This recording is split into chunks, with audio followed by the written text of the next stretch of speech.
Assalamualaikum warahmatullahi wabarakatuh. Selamat pagi teman-teman. Selamat bertemu di kuliah online Usul Fiqh bersama kami Hatta Syamsuddin di Fakultas Ekonomi Bisnis IAIN Surakarta. Insya Allah di tengah kondisi kita terus tetap di rumah, bertahan, menjaga kesehatan, kita tetap berusaha untuk terus menambah ilmu, diantaranya melalui sarana online. Nah, kali ini kita akan lanjutkan bahasan kita, dan jangan lupa buat teman-teman mahasiswa untuk absen terlebih dahulu di Google Classroom sebagaimana biasa. Insya Allah kita akan membahas tentang permasalahan qiyas. Pertemuan sebelumnya kita sudah membahas tentang ijma' dan permasalahannya. Pembahasan qiyas sebenarnya jauh lebih rumit ya, jauh lebih panjang, tapi kita coba sederhanakan. Dan sekali lagi, jangan cukupkan dengan apa yang kita bahas di video ini. Sebagai mahasiswa tentu perlu untuk terus menambah bacaan, referensi, artikel, jurnal. Supaya apa? Supaya kita memahami persoalan dengan lebih mendalam. Termasuk nanti bisa didiskusikan lebih lanjut melalui perkuliahan online kita di Google Classroom. Jadi bahasan qiyas, kita akan membahas tentang tentu pengertian secara bahasa, pengertian secara istilah. Kemudian dari pengertian itu kita akan melihat bagaimana macam-macam qiyas yang sudah ada, supaya kita lebih memahami pengertian qiyas dari sisi prakteknya. Kemudian setelah itu kita bicara tentang rukun qiyas, syarat qiyas, dan juga apa sih legalitas qiyas sebagai sumber hukum. Mengapa para ulama atau apa alasan para ulama menjadikan qiyas sebagai sumber hukum, apa dalilnya. Kemudian juga kita akan bicara tentang masalah masalikul illat, itu bagaimana para ulama menentukan standar di dalam qiyas, yaitu illat. Dan yang terakhir kita akan membahas tentang apa sih macam-macam qiyas. Tentu sekali lagi ini hanya poin-poin untuk membuat kita punya gambaran sebenarnya apa sih dalam masalah qiyas yang perlu mahasiswa pelajari dan pahami lebih lanjut. Yang pertama, qiyas secara bahasa. Qiyas secara bahasa dari kata qasa yaqisu qiyasan, yaitu al-miqdar, yaitu ukuran. Maka qayyasa itu qaddaro, mengukur sesuatu. Sehingga kalau kita mengukur sesuatu itu pasti perlu standar. Dr. Wabah Zuhaili misalnya menyampaikan, apa itu qiyas secara bahasa? Ma'rifatu qadri syai' bima yumasiluhu, mengetahui ukuran sesuatu dengan apa yang semisal. Maka kita tahu untuk mengetahui panjangnya sesuatu kita perlu satu standar, entah itu meteran, entah itu hasta, entah itu lengan. Jadi secara umum, secara bahasa, qiyas adalah ukuran ya, atau mengukur sesuatu.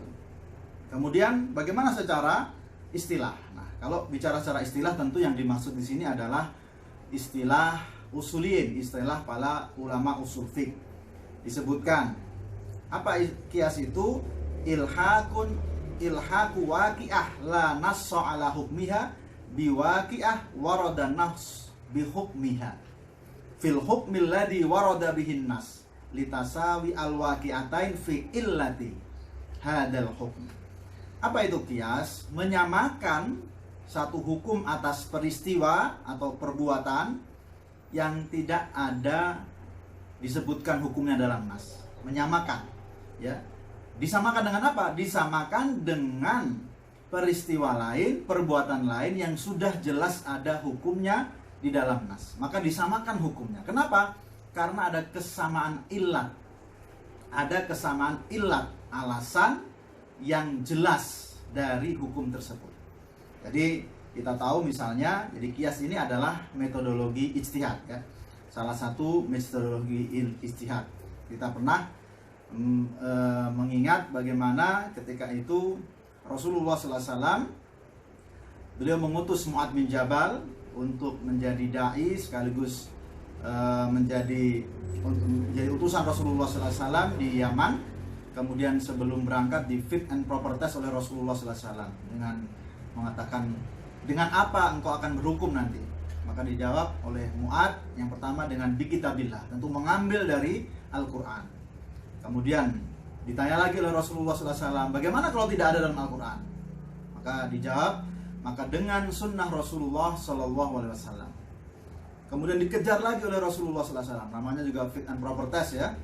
Dengan apa kalau tidak ada dalam sunnah Rasulullah? Maka beliau Mu'ad bin Jabal radhiyallahu anhu mengatakan, ajtahidu ra'i wala alu. Aku akan berijtihad dengan pikiranku, tetapi aku tidak akan berlebihan. Maka yang disebut dengan berijtihad di sini ya, salah satunya metodenya adalah dengan kias, menghubungkan. Ketika ada satu kejadian yang tidak ada disebutkan atau peristiwa hukumnya tidak disebutkan di dalam Al-Qur'an maupun dalam As-Sunnah, maka kemudian berijtihad mencari ada nggak perbuatan yang atau perbuatan yang sudah jelas hukumnya yang sama dengan perbuatan yang baru ini yang belum ada hukumnya. Jadi kalau ada kesamaan, maka kemudian bisa dihukumi berarti hukumnya sama. Tentu standar kesamaan ini akan menjadi sesuatu yang sangat penting karena tidak bisa kita menyamakan. Maka kita tidak bisa menyamakan begitu saja tanpa ada standar apakah itu benar-benar persamaannya atau tidak. Jadi kias secara umum adalah menyamakan satu hukum atas peristiwa yang belum ada nas atau belum ada hukumnya dengan peristiwa lain yang sudah ada nas dan hukumnya. Karena apa? Karena ada kesamaan illah, kesamaan tidak ada sifat yang menjadi kesamaan antara dua hal tadi. Nah, tentu kalau bicara secara pengertian kita sangat-sangat tekstual ya, mungkin memahaminya nanti akan lebih mudah ketika kita bicara macam-macamnya atau contoh-contoh aplikasi kias yang digunakan atau disebutkan oleh para ulama. Tapi sebelum itu kita punya bahasa peribahasa Arab atau kias dalam kehidupan sehari-hari ya, bukan dalam konteks fikih, bukan dalam konteks ijtihad, tapi dalam konteks kita memperlakukan analog kias sehari-hari itu sudah berjalan. Dalam peribahasa saja kita mengenal ada tidak ada rotan akar pur jadi ya. Jadi ketika tidak ada sesuatu yang kemudian kita bisa gunakan dengan rotan, secara ideal kita mencari apa sih kira-kira yang bisa kita lakukan dengan alat yang punya fungsi sama, maka kemudian ketemulah akar. Nah, ini contoh ya bahwa dalam kias itu sehari-hari kita lakukan dengan batas-batas tertentu. Misalnya ketika mau Ramadan ini, orang tua kita menyuruh kita untuk membeli semangka untuk buka puasa dengan mengatakan belilah semangka agar kita bisa berbuka puasa dengan buah yang segar, Maka ketika kita pergi, ternyata di toko buah semangkanya sudah habis. Maka apa yang kita lakukan? Tentu kita berpikir, kira-kira apa sih yang bisa menggantikan semangka? Ketika itu kita ingat bagaimana orang tua kita mengatakan ingin berbuka puasa dengan buah yang segar. Maka kemudian segera kita mengkiaskan dalam tanda petik, menganalogikan, oh kalau tidak ada semangka, kalau begitu saya akan beli buah melon sebagai gantinya. Kenapa? Apakah nanti, nah tentu nanti tergantung kesepakatan orang tua, tapi secara umum kemudian kita bicara kenapa kita ganti melon? Karena apa? Karena ada kesamaan. Apa samanya? Yaitu sama-sama buah yang segar yang kemudian bisa untuk berbuka puasa. Nah, artinya apa? Bukan untuk menyederhanakan, tapi sesungguhnya dalam keseharian kita pun melakukan kias dalam tanda petik, menganalogikan sesuatu untuk kemudian kita bisa mengambil satu keputusan. Nah, lebih lanjut kita lihat bagaimana aplikasi kias. Tadi sebelumnya dari pengertian kias tadi kita bisa lihat tentang rukun kias. Jadi rukun kias ada 4. Yang pertama harus ada al-asl, jadi peristiwa atau perbuatan yang menjadi dasar, yang akan menjadi standar, yang akan menjadi patokan. Itu rukun yang pertama, al-aslu, perbuatan atau peristiwa yang pertama. Kemudian yang kedua adalah al-far'u, cabang atau ikutan. Maksudnya apa? Di sini adalah perbuatan yang belum ada dalilnya. Perbuatan yang akan diteliti, yang akan dikaji, yang akan diselidiki apa hukumnya. Jadi yang pertama adalah perbuatan asal yang sudah jelas dalilnya di dalam nas. Yang kedua, rukunnya harus ada al-far'u, yaitu perbuatan yang belum ada dalilnya yang mau dicari. Yang ketiga adalah hukmul asl. Perbuatan yang pertama, ya, syarat ketiga adalah ada hukumnya sudah jelas. Hukum dari perbuatan yang pertama itu sudah jelas berdasarkan nas. Kemudian yang ketiga, yang keempat, mohon maaf, adalah adanya illat. Apa itu illat? Kalau para ulama mengatakan wasfun dohir, ya.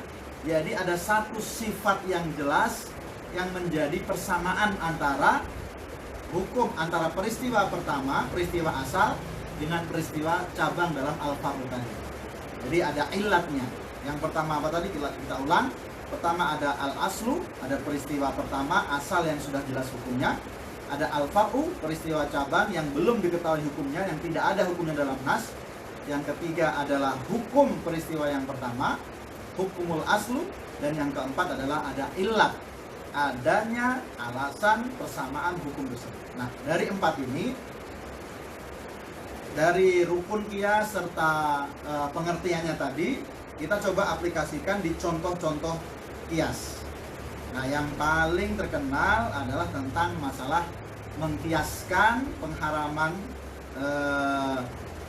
minuman keras, narkotika, ekstasi, obat-obatan terlarang dengan pelarangan khamr.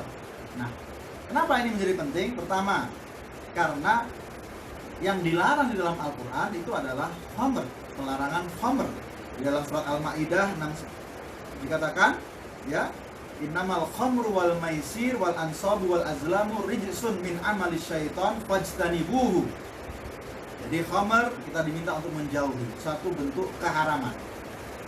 Maka yang terjadi kemudian para ulama, ya, pada masa-masa berikutnya, kita tahu bahkan sampai hari ini muncul minuman-minuman yang berbahaya, yang memabukkan, tetapi tidak ada nasnya secara khusus di dalam Al-Quran. Narkotika, ya, ekstasi, kemudian macam-macam itu tidak disebutkan nas. Lalu apakah hukumnya tidak menjadi haram karena yang diharamkan hanya khamr, yang lainnya tidak diharamkan? Lalu apakah karena tidak disebutkan menjadi tidak haram atau boleh atau halal? Maka kemudian ada namanya ijtihad para ulama mengkiaskan.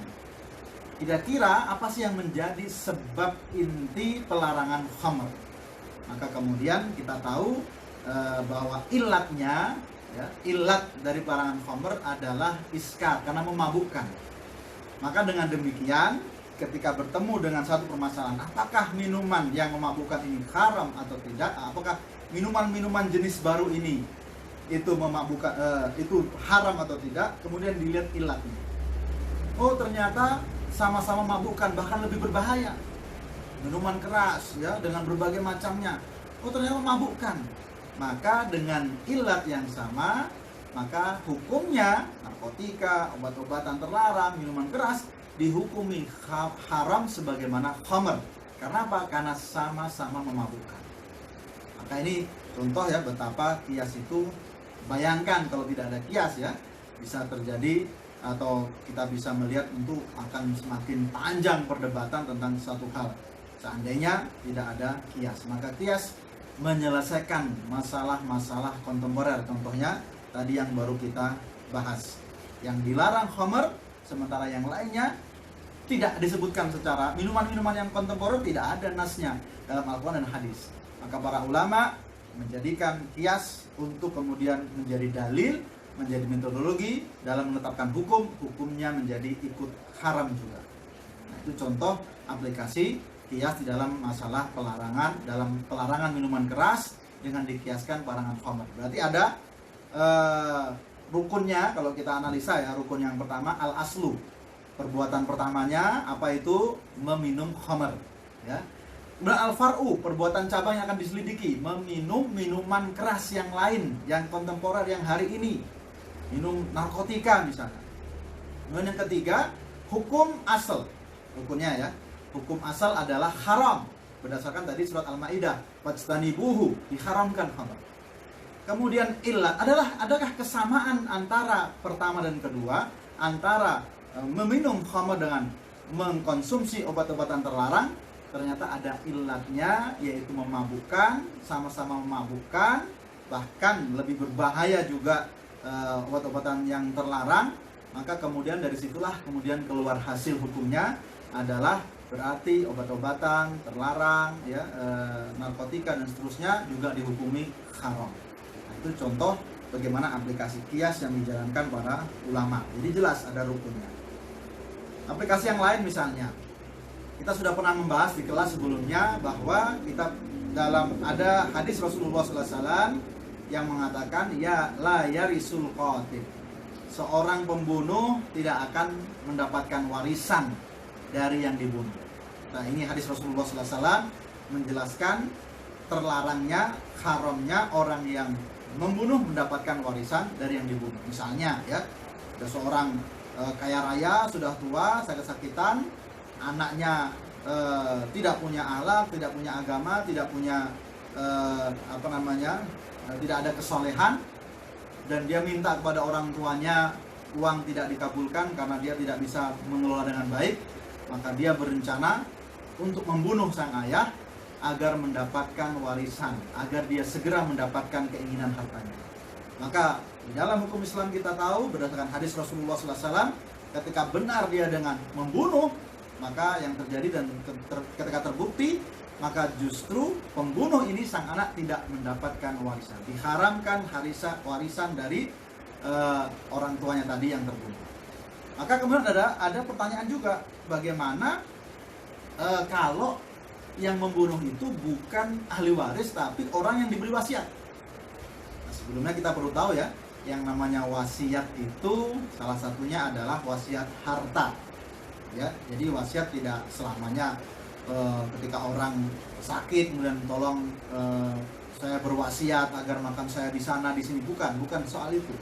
Tapi wasiat itu adalah wasiat harta. Artinya hutang saya ada di mana, menghutangi siapa, dan yang terpenting adalah misalnya dia ingin memberikan bagian hartanya kepada orang yang dia ingin berikan harta tersebut karena kecintaannya dan bukan ahli waris. Misalnya dia punya teman, dia punya sahabat, dia punya orang yang sangat kenal, maka dia ingin mewasiatkan hartanya. Jadi dia mengatakan, kalau saya meninggal nanti, maka harta saya, rumah ini akan saya wasiatkan untuk Anda. Maka ini hukum wasiat ini boleh ya. Di dalam pembahasan para ulama dijelaskan syaratnya tidak boleh melebihi sepertiga dari total asetnya. Kenapa? Karena sisanya itu tentu adalah hak waris supaya tidak menzolimi anak keturunannya. Jadi ada orang yang dia bukan keturunan, bukan saudara, bukan ahli waris, tapi mendapatkan jatah harta setelah orang meninggal melalui apa? Melalui mekanisme wasiat. Nah, pertanyaannya, ketika sudah jelas wasiatnya, ada orang sudah jelas dikasih wasiat, diberikan wasiat, kalau saya meninggal akan saya berikan sejumlah harta saya. Nah, orang tadi tidak sabar.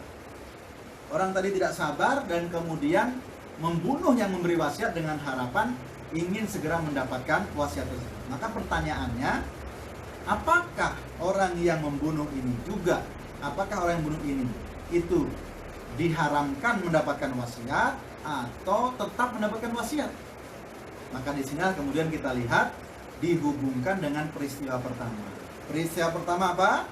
Ada kejadian diharamkan orang yang membunuh, ya.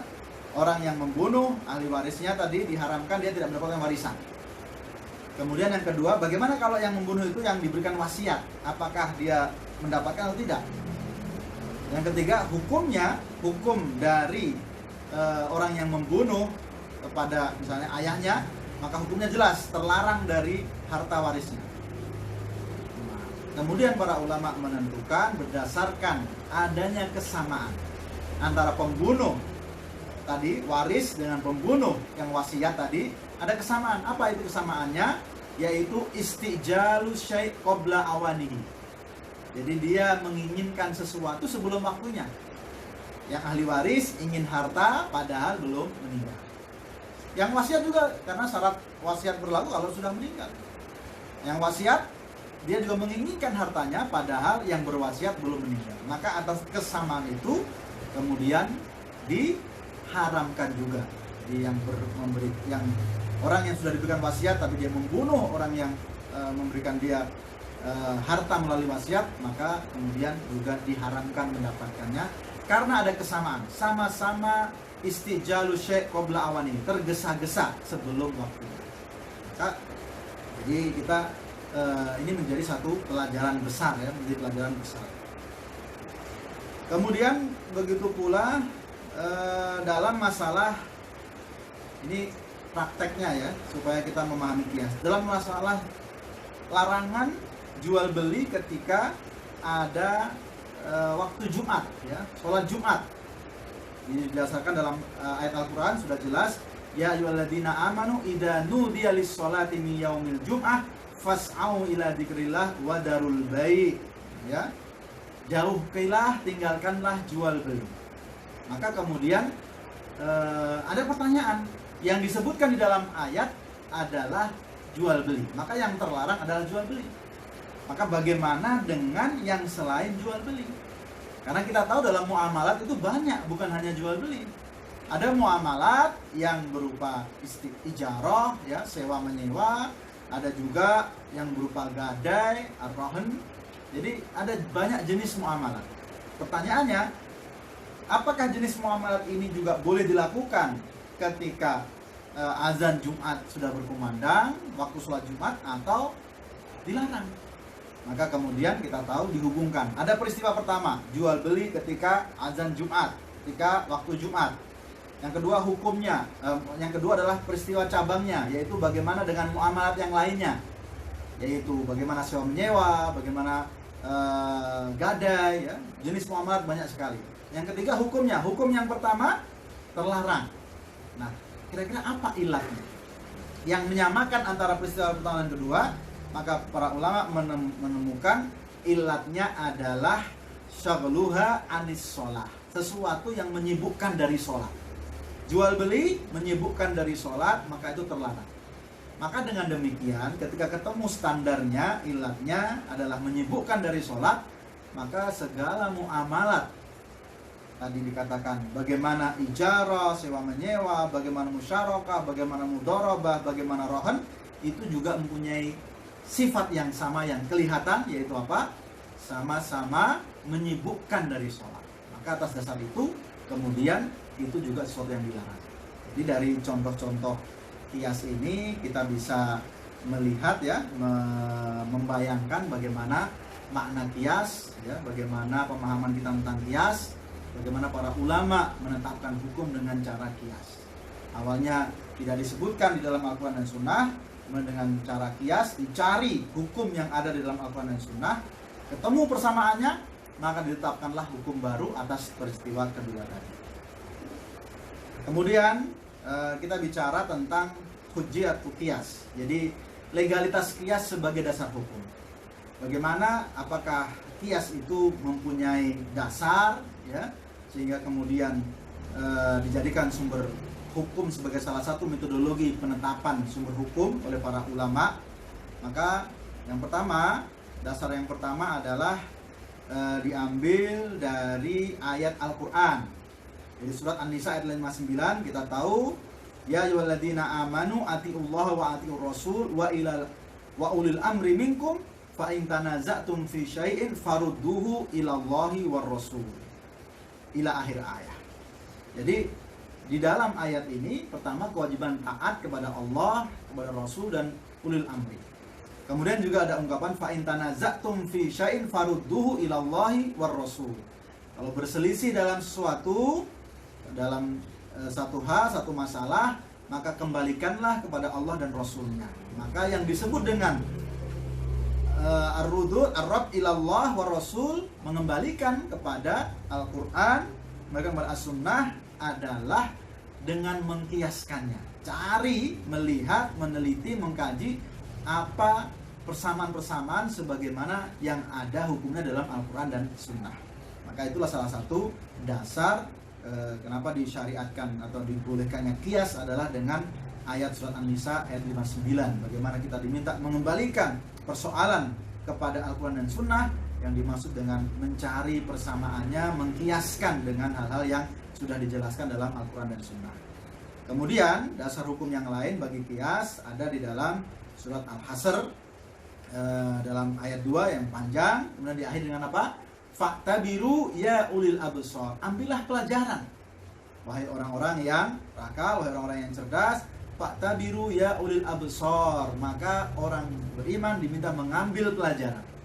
Kalau yang disebut mengambil pelajaran, jadi pelajaran dari sesuatu yang sudah ada, sesuatu yang sudah berlalu, sesuatu yang sudah jelas hukumnya.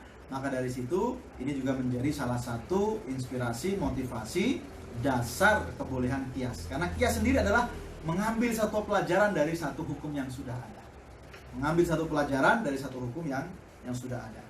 Jadi orang beriman diminta menggunakan logika, pikiran untuk mengambil pelajaran dari yang sudah terjadi. Kemudian juga dalil kias yang lain adalah bagaimana Rasulullah SAW tadi sudah saya sebutkan ya, hadis bagaimana beliau memfit and proper test Mu'ad bin Jabal sebelum diutus ke Yaman. Jadi kaifa taqdi, ya, bagaimana engkau menghukumi ketika ada permasalahan hukum. Maka kita tahu tadi dengan kitabullah, setelah itu dengan sunnah Rasulullah. Kemudian setelah itu beliau mengatakan, kalau tidak ada bagaimana? Ajtahidu ra'yi wala ali. Aku berijtihad dengan pikiranku, dengan akalku, dengan pikiranku, dan aku tidak akan berlebihan. Maka ini disetujui oleh Rasulullah SAW, bahkan mengatakan alhamdulillahilladzi waffaqa rasulillahi lima yardahu rasulillah.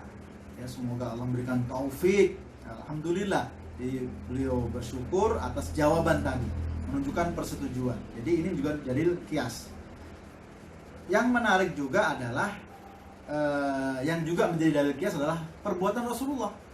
Ternyata Rasulullah SAW itu juga beberapa kali mengajarkan kepada para sahabat tentang mekanisme kias.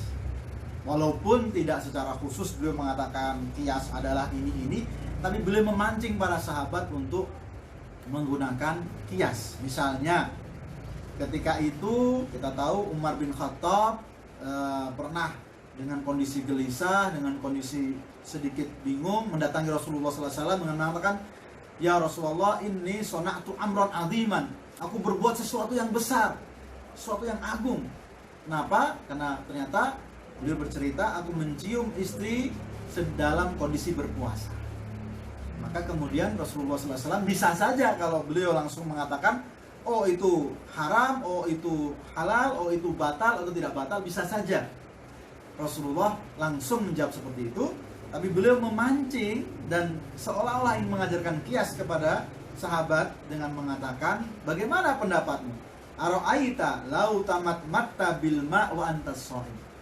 Bagaimana pendapatmu wahai Umar? Bagaimana menurutmu wahai Umar kalau engkau berkumur-kumur sedang dalam kondisi berpuasa? Kira-kira hal tersebut batal atau tidak?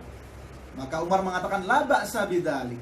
Tidak mengapa ya Rasulullah, tidak batal. Maka kemudian Rasulullah, kalau begitu demikian juga dengan apa yang tadi dilakukan. Maka Umar bin Khattab diminta untuk mengkiaskan antara dia mencium istrinya dalam kondisi berpuasa dengan berkumur-kumur ketika berpuasa. Berkumur-kumur ketika berpuasa tidak membatalkan. Yang membatalkan adalah kalau dia meminum air tersebut. Nah, berkumur saja tidak membatalkan. Maka demikian pula mencium istri ketika berpuasa tidak membatalkan. Yang membatalkan adalah kalau kemudian kita tahu ya dalam fase berikutnya ketika terjadi hubungan suami istri ya itu kemudian membatalkan.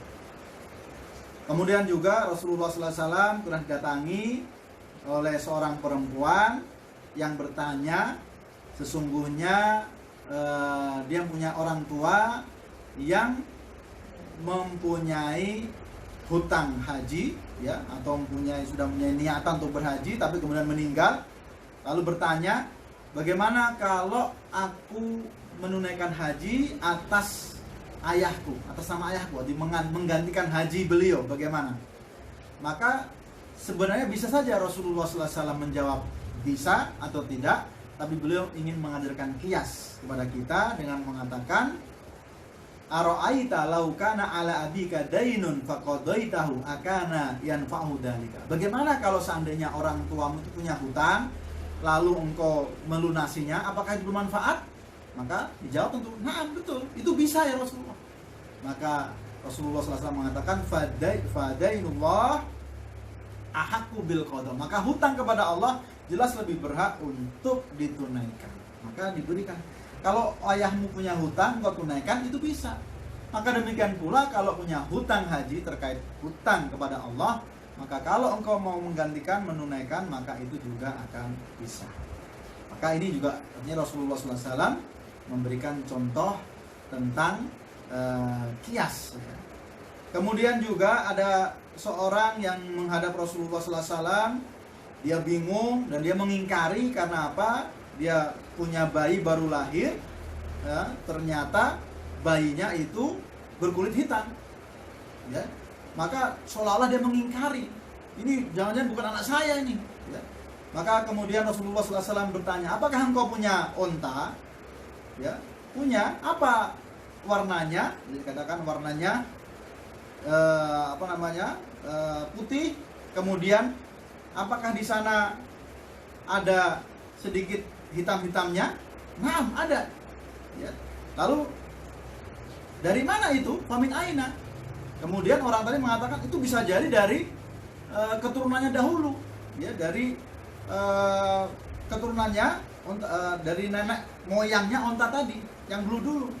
Maka ketika orang tadi sudah menjawab dengan hal itu, maka Rasulullah SAW juga mengatakan kalau begitu bayi tadi bisa jadi ada dulu dari kakek, ya, keturunan yang dahulu yang juga berkulit hitam sehingga menurunkan kepada bayi tadi. Maka ini juga kalau bicara hari ini, ya, ini soal masalah DNA, soal masalah genetika yang ternyata sudah dibahas oleh Rasulullah SAW. Tapi yang menarik dalam bahasan kita adalah masalah kiasnya, ya, bagaimana Rasulullah SAW tidak langsung mengatakan itu anakmu atau itu dari keturunan dahulu nenek moyangmu, tidak, tapi diminta untuk mengambil pelajaran. Dari mana? Dari onta. Gimana kalau onta ternyata ada juga yang onta yang berkulit berbeda dengan induknya, maka ini menjadi pelajaran yang penting. Nah, itu jadi aplikasi-aplikasi bagaimana Rasulullah SAW sudah mengajarkan kias kepada para sahabat. Jadi dari dalil Quran, dari As-Sunnah, dan para sahabat, Umar bin Khattab juga sudah menjelaskan dan pernah dia riwayat yang beliau juga memerintahkan untuk melakukan kias. Maka ini semua memberikan dalil yang tegas tentang legalitas kias sebagai sumber hukum. Walaupun memang di sisi lain ada juga sedikit kelompok yang masih tidak menerima kias atau menolak adanya kias dengan beberapa asumsi, ya. Pertama, mereka mengatakan Al-Quran itu sudah lengkap hukumnya, sudah menjelaskan banyak hal, sehingga apa-apa yang belum dijelaskan maka itu berarti sesuatu yang bersifat mubah. Nah, ini menurut pandangan mereka. Atau mereka juga mengatakan ilat itu sesuatu yang dhonni, sesuatu yang dugaan saja. Orang bisa saja mengatakan ini ilatnya begini, ilatnya begitu, padahal itu sesuatu yang hanya bersifat dhonni, maka tidak layak untuk menjadi sumber-sumber. Kemudian mereka juga yang menolak kias, salah satunya mengatakan kias itu adalah praktek yang negatif. Karena apa? Mendahulukan logika, mendahulukan akal, ya, mendahulukan akal. Maka ini sesuatu yang dituduhkan. Padahal sebenarnya tidak demikian, ya. Karena apa? Yang disebut kias itu bukan mendahulukan akal atas nas, tetapi adalah dia meneliti satu nas, ya, meneliti satu hukum yang kemudian dicari persamaannya, bukan berarti tanpa nas sama sekali. Kalau yang disebut dengan mendahulukan logika, itu berarti tanpa dasar nas, hanya menggunakan logika saja, apakah ini haram, apakah ini halal, tanpa merujuk kepada nas. Tapi kias tidak. Kias itu merujuk pada nas, merujuk pada hukum asal yang sudah jelas terlebih dahulu. Kemudian kita lanjutkan di dalam bahasan syarat kias, ya.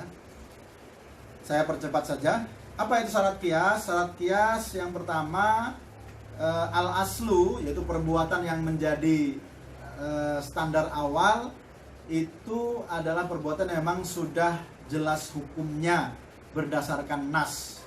Ya, yang pertama dia adalah perbuatan yang memang perbuatan dihukumi secara asal. Jadi dia bukan hasil kias, ya. Dia bukan hasil ijtihad yang lain. Tapi memang benar-benar perbuatan yang sudah jelas ada hukumnya dalam nas. Jadi pahami di sini ya. Dia bukan perbuatan yang hukumnya diketahui dari metode ijtihad yang lain, tapi memang benar-benar langsung dari nas. Sehingga banyak jumhur ulama mengatakan bahwa harus berdasarkan nas. Ijma saja tidak boleh sampai seperti itu. Jadi hukum asal, perbuatan asal itu harus dari nas, bahkan bukan dari ijma. Kemudian syarat yang berikutnya adalah hukum asal itu masih harus tetap ada, bukan hukum-hukum yang sudah dimansuh. Ya, kita tahu di dalam Al-Quran, di dalam fikih ada hukum-hukum yang awalnya ada, kemudian menjadi tidak ada, awalnya berlaku dan tidak berlaku. Maka kalau sesuatu itu sudah dimansuh, maka menjadi tidak bisa untuk mengkiaskan yang lainnya. Begitu pula ilatnya itu adalah sesuatu yang memang bisa difahami secara logika, ya, bukan sesuatu yang menjadi hak prerogatif Allah Subhanahu wa taala. Misalnya ketika khamr memabukkan, maka kemudian menjadi sesuatu yang terlarang, itu sesuatu yang bisa dipahami logika. Tapi kita tidak bisa menyamakan tentang bagaimana ilat jumlah rakaat sholat. Bagaimana ketika rakaat sholat itu 4, bagaimana ketika rakaat sholat 3, apakah ilatnya? Ini sesuatu yang tidak bisa kita pahami. Ini adalah hal-hal tauqifi, menjadi prerogatif Allah Subhanahu wa taala. Kemudian juga syarat yang berikutnya adalah hukum far'u tadi, cabang, itu benar-benar tidak ada nas. Sesuatu yang akan dikaji dengan kias, sesuatu yang akan diteliti dengan kias, sesuatu yang akan dicari padanannya dengan kias, sesuatu yang memang benar-benar baru dalam arti tidak ada nas yang lain tentang itu. Sehingga kalau ada nas lain tentang itu maka batal. Ya.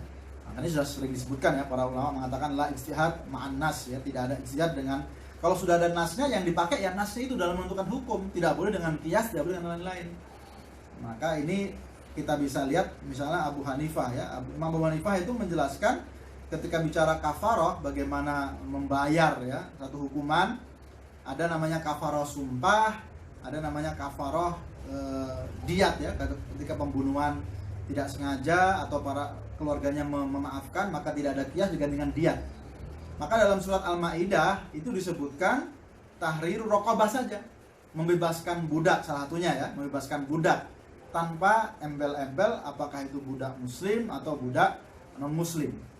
Nah, kemudian tentang kafarah pembunuhan atau diat itu disebutkan dengan dalam surat An-Nisa 92 itu fatahriru raqabah mu'minah.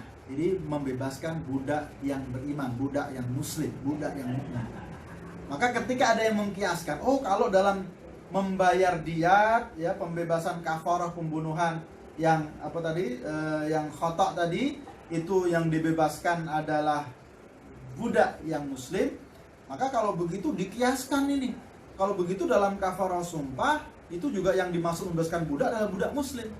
Itu yang mau mengkiaskan awalnya begitu. Kemudian Abu Hanifah menolak, oh tidak bisa. Kenapa? Yang ini ada nasnya sendiri, yang ini ada nasnya sendiri, tidak bisa dikiaskan. Maka dengan demikian menurut Abu Hanifah dalam masalah kafarah sumpah, ketika ada yang membebaskan budak, maka budaknya adalah budak yang mutlak, bisa muslim, bisa non muslim. Nah itu contoh ya. Kenapa? Alasannya sudah ada nas. Itu sudah ada nas dalam ayat tadi yang berdiri sendiri. Di situ tidak dijelaskan apakah harus mukmin, maka kembali kepada hukum asalnya, mutlak. Nah, jadi tidak bisa dikiaskan dengan ayat lain tentang kejadian lain, yaitu apa? Tentang kafarah dalam masalah pembunuhan yang khotok tadi. Nah, itu contoh ya. Jadi benar-benar ketika akan mengkaji satu permasalahan dengan kias, dilihat permasalahannya. Jangan-jangan ada nasnya. Kalau sudah ada nasnya jelas, maka tidak perlu kias. Ya, kita kembalikan dalam pemahaman terhadap nas tadi. Kemudian syarat berikutnya terkait ilat ya. Nah ini ilat sebenarnya pembahasan yang panjang. Kita bisa mendalami lebih lanjut apa sih ilat itu dan apa syarat-syaratnya. Ada beberapa hal. Yang pertama, ilat mempunyai syarat wasfun dohir.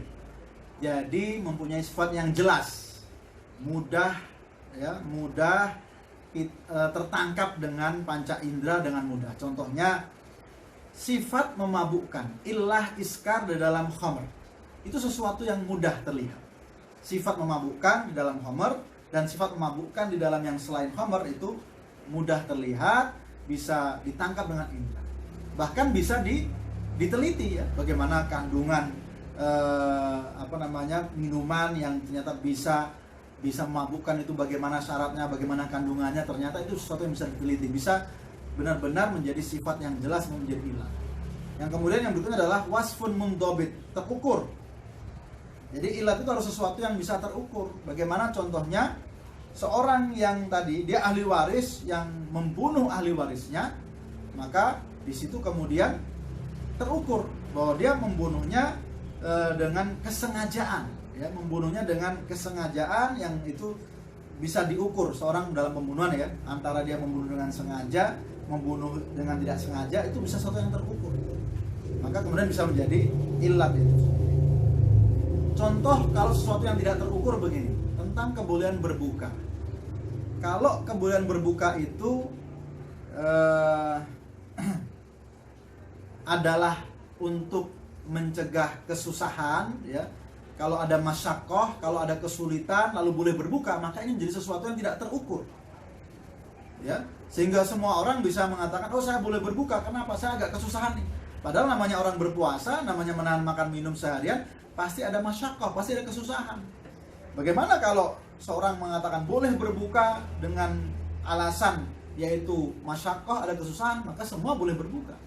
Maka yang menjadi ilat itu sesuatu yang terukur. Apa itu? Sakit atau bepergian. Ya, sakit atau bepergian. Maka ketika dia sakit dengan segenap mana sakit dan bepergian dengan syarat-syaratnya, maka kemudian itu menjadikan dia boleh berbuka. Jadi sesuatu yang terukur. Kemudian wasfun munasib, ilat itu harus sesuai, relevan dengan hikmah hukum tersebut. Dilarang khamar, hikmahnya apa? Ya, tentu hikmahnya adalah menjaga maslahat, menjaga akal manusia, menjaga agar tidak terjadi permusuhan, ya, menjaga agar tidak terjadi kezoliman. Maka memabukkan, ilat memabukkan itu sudah sesuai dengan hikmahnya. Maka ini adalah syarat-syarat ilat, wasfun dohir, wasfun mundobit, dan wasfun munasib. Yaitu sesuatu yang jelas. Ilat itu harus jelas, mudah ditangkap panca indera, terukur, ada batasannya, dan sesuai relevan dengan hikmahnya. Kemudian juga ada yang menambahkan, ilat itu harus tidak hanya berlaku pada hukum yang pertama saja. Artinya memang bukan hukum perkecualian saja, tetapi sesuatu yang bisa digunakan pada kejadian atau pada hal-hal lainnya yang mempunyai kesamaan. Kemudian berikutnya, bagaimana sih para ulama menentukan satu ilat, ya, masalikul ilat? Ada beberapa cara. Yang pertama, ilat yang memang ada nas. Jadi beberapa ayat Al-Quran itu sudah memberikan ilat, satu hukum, satu peristiwa sudah diberikan sebabnya, ya. Misalnya dalam surat Al-Hasr ayat 7 dikatakan, kaila unadulatan bainal agniya'i minkum. Jadi bagaimana agar harta itu tidak berputar di antara orang-orang kaya di antara kalian. Jadi kalau ada ungkapan tadi untuk ini, agar ini, maka itu bisa menjadi ilat. Ilat yang memang sudah dijelaskan dalam nas. Itu salah satu contohnya. Kemudian juga ada ilat yang memang disepakati oleh para ulama melalui ijma. Nah, ini menarik ya. Kemarin kita sudah bahas soal ijma. Jadi ada dalam menentukan ilat itu memang disepakati di dalam ijma. Misalnya ketika mereka menghukumi tentang bagaimana perwalian, urutan perwalian antara saudara sekandung dengan antara saudara seayah. Maka ini sesuatu yang bagaimana kemudian lebih dahulu mana. Maka dilihat para ulama ternyata menjadikan ijma bahwa hak waris saudara sekandung itu lebih utama daripada saudara seayah. Maka berarti ilatnya apa? Berarti lebih dekat, lebih unggul. Lebih dekat, lebih unggul.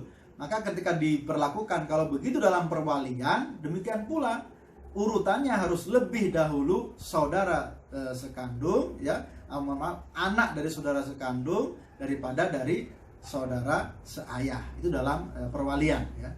Kemudian juga dalam ijma kita tahu ada hadis yang menjelaskan bahwa seorang hakim tidak boleh menghukumi dalam kondisi ghadban, dalam kondisi marah luar biasa.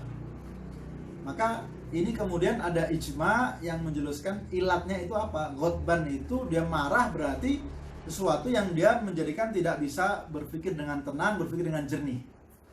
Maka kemudian juga ada ijma yang mengatakan hakim juga tidak boleh menghukumi dalam kondisi ingin membuang hajat atau dalam kondisi menahan hajat. Kita tahu ya, dalam kondisi menahan hajat seorang tidak bisa berpikir jernih. Maka ketika kita sholat pun kemudian diingatkan ya, tidak boleh kita sholat dalam kondisi menahan hajat karena tentu tidak bisa khusyuk. Maka demikian pula seorang hakim yang ingin memutuskan satu perkara, dia tidak boleh dalam kondisi marah-marah, itu nasnya, tapi juga disepakati bahwa ijma'nya adalah karena itu sesuatu yang bisa tidak menjadikan dia berpikir jernih. Maka kemudian seorang hakim juga ketika dalam kondisi menahan hajat tidak boleh dia memutuskan satu perkara karena tidak akan bisa berpikir jernih. Maka buat teman-teman mahasiswa, kalau sedang ujian ya sama juga, tidak boleh dalam kondisi menahan hajat karena menjadikan tidak bisa berpikir jernih dan hasilnya nanti pasti akan jelek nilainya. Kemudian cara yang berikutnya, cara dengan ijtihad, as-sabr wa taqsim. Ini pembahasan panjang tapi intinya adalah para ulama berijtihad, menganalisa ya, untuk mengetahui ilat satu hukum dengan menganalisa, yaitu apa? Memunculkan analisa-analisa kemungkinan, kalau bahasa kita hipotesa ya. Kemungkinan ilatnya apa ini? Ilatnya apa? Setelah itu kemudian dipilih, diseleksi sehingga menjadikan ternyata ilat yang paling tepat adalah ini. Sebagaimana dalam kasus ketika kita tahu Rasulullah SAW ya pernah menghukumi orang yang berhubungan badan dengan istrinya di siang hari Ramadan, kemudian diminta untuk membayar kafarah. Nah, ini apa ilatnya? Apakah dia membatalkan saja itu ilat, atau dengan jimaknya itu adalah satu ilat? Maka kemudian para ulama setelah mengumpulkan berbagai macam analisa, kemungkinan ilatnya A, kemudian ilatnya B, ilat C, akhirnya sampai pada keputusan yang menjadikan sesuatu itu layak mendapatkan kafarah karena ada unsur kesengajaannya ya, untuk kemudian dia menodai kehormatan siang hari Ramadan. Jadi unsur kesengajaan yang menjadi ilat di dalam perbuatan tersebut. Ini contoh ya bagaimana para ulama dalam menganalisa ilat itu demikian mendalam. Maka ada metode ijtihadnya yang panjang kalau kita bahas dalam kesempatan ini. Yang terakhir kita akan membahas tentang macam-macam kias. Ada yang namanya kias, ini macam kias banyak ya, saya hanya melihat dari satu sisi saja. Pertama yang disebut dengan kias aula, yaitu kias yang hukum far'unya itu sebenarnya lebih pantas untuk dikiaskan, lebih kuat daripada hukum pokoknya. Misalnya di dalam Al-Quran ada larangan untuk berkata kepada atau berkata menghardik orang tua ya, wala taqul lahuma uff, menghardik orang tua yang itu sesuatu yang menyakiti. Maka bagaimana dengan ada yang menanyakan kalau memukul bagaimana? Maka memukul orang tua meskipun tidak ada nasnya di dalam Al-Quran, tetapi ketika dikiaskan dengan ayat tadi yang melarang untuk menghardik dan berkata kasar, maka memukul orang tua itu jauh lebih menyakitkan. Kalau ini nanti menyakitkan ya secara hati, ini menyakitkan secara fisik, maka ini lebih dilarang lagi. Itu namanya kias aula. Jadi ketika hukum cabangnya ternyata jauh lebih kuat, lebih pantas ya, lebih pantas untuk tadi diharamkan. Jadi kalau berkata kasar saja tidak boleh, apalagi memukul. Walaupun memukul tidak ada dalilnya, ketika dia dikiaskan ketemulah hukumnya haram, bahkan jauh lebih pantas untuk disebut haram. Kemudian ada kias yang al-musawi, kias yang antara hukum asal dan hukum far'u itu sama, jadi sejajar ya. Kalau tadi lebih utama, yang lebih pantas yang kias aula, kalau ini sama. Contoh larangan tentang memakan harta anak yatim, larangannya sudah jelas. Tapi bagaimana kalau ada yang mengatakan, bagaimana kalau tidak memakan tapi menjualnya ya, menjual, bagaimana kalau menghilangkannya? Maka di sini kemudian ada ilatnya. Apa itu ilatnya? Sama-sama menghilangkan harta anak yatim, baik dimakan sendiri maupun dia jual, ya, maupun dikasihkan orang, tapi sama-sama menghilangkan harta anak yatim. Maka ini kias yang sama. Jadi hukum yang pertama memakan harta anak yatim, hukum yang kedua menjual harta anak yatim, itu ilatnya sama, maka sama-sama diharamkan dan kedudukannya setara. Itu kias al-musawi. Kemudian ada juga kias adna. Ini kias yang lemah sebenarnya. Jadi kias yang lebih rendah, kias yang mungkin terkesan dipaksakan, misalnya di dalam pertukaran harta ribawi, ya.